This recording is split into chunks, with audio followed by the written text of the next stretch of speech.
Researching about stocks is boring, but what if I told you there's one way you can make it somewhat entertaining? Now we'll split this researching method up into 5 steps. And first of all, we have the screening, which is the easiest part, as you have to find your circle of competence, which basically means that you need to find an industry which you understand well, such as technology. And within this industry, you want to look for companies with great fundamentals by setting a maximum price earnings ratio up to 20, which is a little bit above the average price earnings ratio of the S&P 500, and a minimum price earnings ratio of 1, just to get an overview of companies which might look relatively cheap according to price earnings ratio.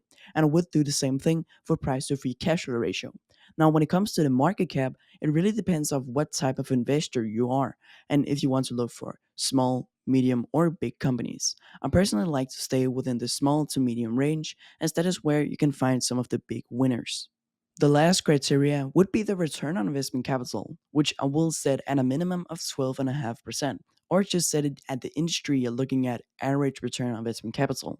If you then screen through these companies, there's probably going to be a lot of choices, and this is where it can become difficult to find the right one. What helps me is to look at what the companies do, if they have had consistent free cash flow growth, and use a valuation tool to see if the company is undervalued or overvalued based on the industry's estimated growth projection, and a margin of safety of around 25%, which I use for the average company. And currently, I am developing a valuation tool, which you can see right here, where I use Graham's valuation and the revised version, plus some key statistics below. And if you type in the ticker symbol of the company you're looking at, let's just say Apple, for example, and then press the growth rate and the margin of safety, it will calculate automatically the result based on your current financial data and give you a rating of buy or sell. Also, there's a portfolio section as well where you can track your portfolio. The next step after finding the company is doing the research. And personally, I have developed my own way of researching about a stock, which is, in my opinion, not that boring. Now, the first thing I do is opening up a document where I can write down my research. One platform I personally use, which is totally free, is Notion. Then I have some questions which I try to find an answer to. And that could be, what does the company do? What can make it grow in the future? Does it have a moat? And is it that significant? How does the company return money to shareholders? And if they do they have to borrow money to buy back shares? Is there market share available for the company to take over? And what I mean by this is, can the company grow by taking over competitors' market share, which is easier if you own not that big of a portion of the overall market share? Does the company have a healthy balance sheet, and are the key metrics good? If not, why? And is it short term? So these are just some questions which I like to find an answer to whenever researching for a company. Now, I recommend also asking questions about the industry and if it can grow. Next up is the risk, and here I brainstorm the same way by asking questions such as, what can make the company go bankrupt and how likely is it, etc. And I will return back to the risk later in the video. Now that we have gotten a good overview of the business we are looking at, we can dig into the investor presentation. For example, if you look at Krog's investor presentation, they talk a lot about how they are expecting the business to grow in the future, what has been going well for them, and some possible risks.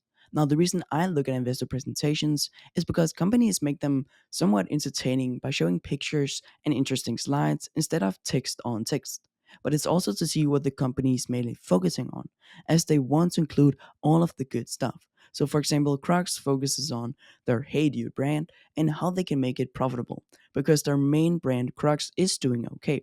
They just need to turn around Hey Dude. So that's where in the investor presentation you can get insight into their plans and make it up with yourself how likely it is to occur that they turn around their Hey Dude brand. But do remember that these investor presentations are made to attract investors. So take it with a grain of salt and don't jump immediately into the company. Something that is very important whenever you research about companies is always to think a little bit different than you usually would do. Because most people think, how could this company become a next big investment success? And this is the company I've finally been looking for. Now, there's nothing wrong with this, as you focus on the positive side of things. But you also have to think, how could this company go bankrupt? As I also talked a bit about earlier with the risks. Because as Charlie Munger used to say, you need to think about how to avoid failure. If you can figure out what can make the company go broke and avoid it, you're more likely to succeed. The last and final step is also the most difficult one, and it is the 10Ks, which is basically the annual reports. An importance of reading the 10Ks is that you get information about the company straight from the source. its financial health, business model, risks, management's perspective, and how it's really performing. It's like doing your homework before making any big investments.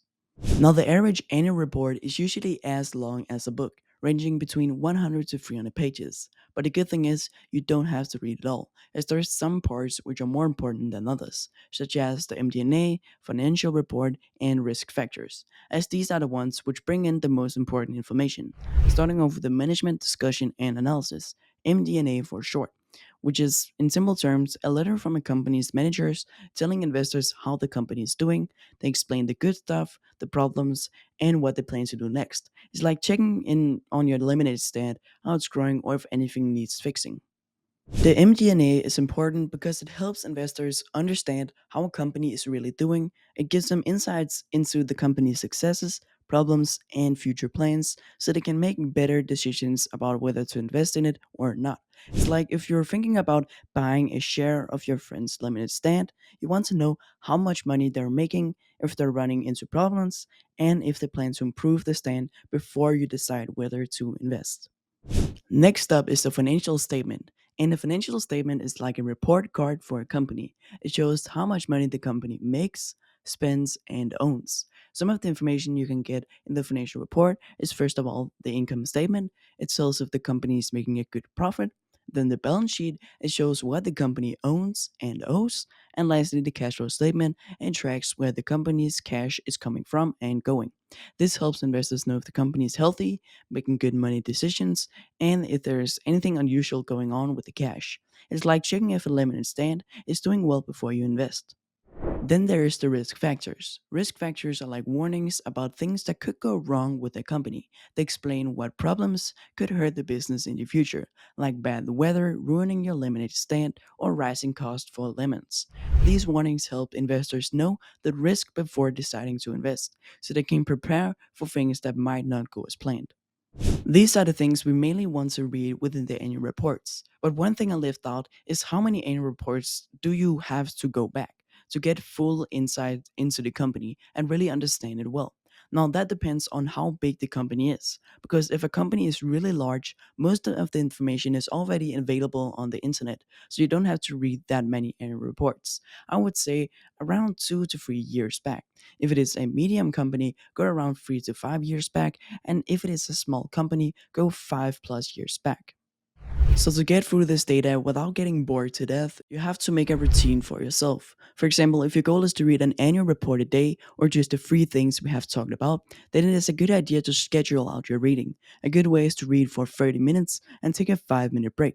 It's also a good idea to be in a quiet room when doing these 30-minute reading sessions because getting distracted is really easy when you're reading boring data.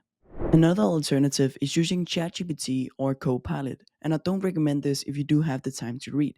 But if you find it difficult to find time or just in general understand any reports, then it is a good idea to use ChatGPT to give you a summary of the MD&A, financial report, and risk factors, which you can do by copying pieces of the text you want to read and paste it into ChatGPT and ask it for a simple and detailed summary. As you have heard me talking in this video, it's impossible to invest in a company without doing some research. You need to understand the business well because if you don't, you won't know why its stock might drop or if you should sell your shares. So, knowing the company helps you make better decisions. Thank you so much for watching. Now, if you are interested in investing but not fan of the deep work, investing into an index fund or larger companies might be for you. And if you don't know where to learn more about this, watch this video right here where I explain everything you need to know.